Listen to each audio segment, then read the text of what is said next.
mom was just a mom. She prepared balanced snacks, white noses, and pretended she actually liked my scribbly artwork all over the refrigerator. But one day, the game changed. Things are gonna change, sweetie. Turns out once upon a time, my mom had a whole other life beyond our kitchen.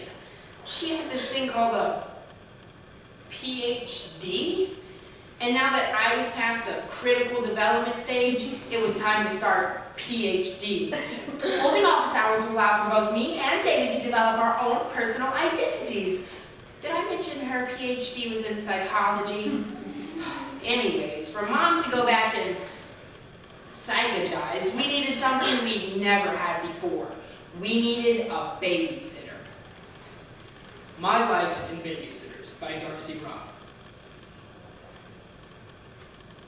Now, most families go for a babysitter within about the 5-mile radius. But thanks to an outfit called Nannies International, my family went for the 5,000-mile radius. Your son is very small. You don't feed him, or is he runt? That's how we got Greta. In my family, we kill the runts. Now, I know what you're thinking. A bratty American kid making fun of Greta because she doesn't talk like him. I don't believe in ice cubes. They're very bad for you. No, I made fun of Greta because Greta was just weird. She also had big plans for the underdeveloped field of extreme child strengthening. I have a present for you, little David. Oh, cool, thank you. It's a bag of rocks. Now carry these across the yard 10 times. I don't know why, but I went along with it. Mom would have said I was conducting real-life experiments in alternative lifestyles, but it was just so freaky. I wanted to see what she'd do next. Squeeze! You must squeeze those bananas out of the shells! You must develop strong finger muscles! Things went on like that for a while, but everything kind of came to a head with Greta when word got out that there was a live bear in our neighborhood. Okay, David. Now, bear is a powerful animal, but you are more powerful! You will catch this bear, you will kill this bear, and you will skin this bear for sleepers! Okay.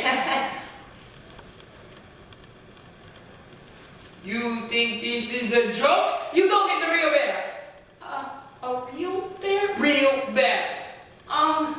Greta, I don't know how to do that, and I'm pretty sure it's against the law.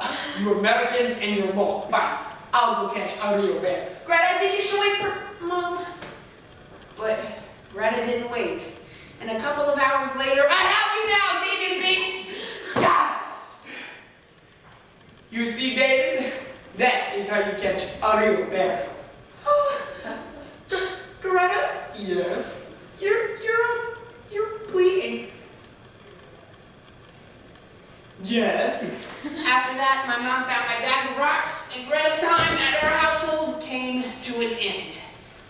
This is when we moved on to babysitter number 2. Primarily, I'm a stage actress, but I would consider film. Elena is who we found, just like Kate Hepburn. Elena was very dedicated to her craft. Even though most of her roles were things like dog walker and girl number 2, she was still very dedicated to acting and put it above everything, including her job, which in this case happened to be me. While Uncle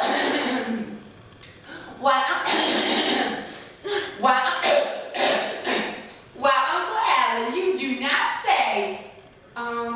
Elena? What? I'm kind of hungry. Art doesn't work around your schedule, David. Time is relative. Can I have some food anyway? Sure, go ahead. I don't know how to work the stove by myself. Push some buttons, you'll figure it out. Elena became more interested in me when she saw me as a captive audience / line feeder. Elena, can I ask you why you're digging up our garden? I have to understand my character's potato farm childhood, David. Okay. Can you read? I'm in the 4th grade. Is that a yes? Read Rivermoon's lines. Why, Rose, you're as beautiful as a rose bush. You have to feel the lines, David. Inhabit the character. Why, Rose, rose. You're as beautiful as a rose bush. I cannot speak to you as Rose until you speak to me as River Moon, David. I don't know anything about River Moon. River Moon is a simplistic yet troubled young man whose love for Rose is met only by his commitment to soybean farming, David. Okay, why Rose, you're as beautiful as a rose bush. Yes, that's good. River Moon, the fields are sparkling tonight. Elena was always excited when she got a new part. David, today we need to undertake an actor's, treasure hunt. Do you have any rope? Yeah, Mom's got some in the garage. Here you go. Okay, great. Now I need pliers, matches, and carving knives. Tool shed, pantry, and kitchen. Want me to go get them? No, that's okay. You stay right there. Elena, why you, tying me up? Because you're gonna help me become Mary Josephine Baker. Who is Mary Josephine Baker is a misunderstood serial killer from the 1960s. Befriended her victims after tying them up and slowly torturing them to death. Mom! Obviously, Mom wasn't around to hear me, but I screamed loud enough for the neighbors to. They came over and recommended to Mom that Elena not watch me anymore. This is when we moved on to babysitter number 3. Your name's David? Mom suggested we find one more social. I used to date a guy named David. If by social she meant man crazy, that's exactly what we got. I also used to date a guy named Dave. Oh my Gucci and holy Prada, it is a sign! You're gonna date someone with my name. Do you already know her? No. Who? The Jessica you're going to go out with, you already know her. You're the only person named Jessica that I know.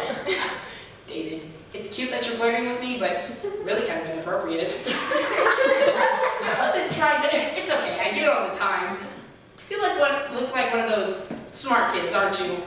I guess you could, it's okay, nobody's perfect. You probably grow up to be one of those cute nerds who doesn't talk to anyone outside of like calculus class or whatever.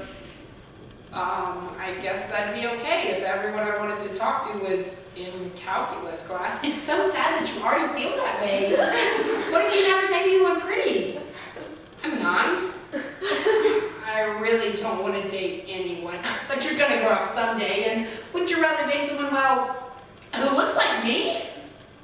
I have no idea what the right answer to that is.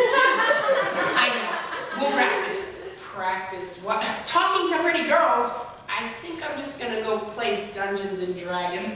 Dating is way more important than Dragons and Daggers, David. Okay, you be you, and I'll be the pretty girl. Fine.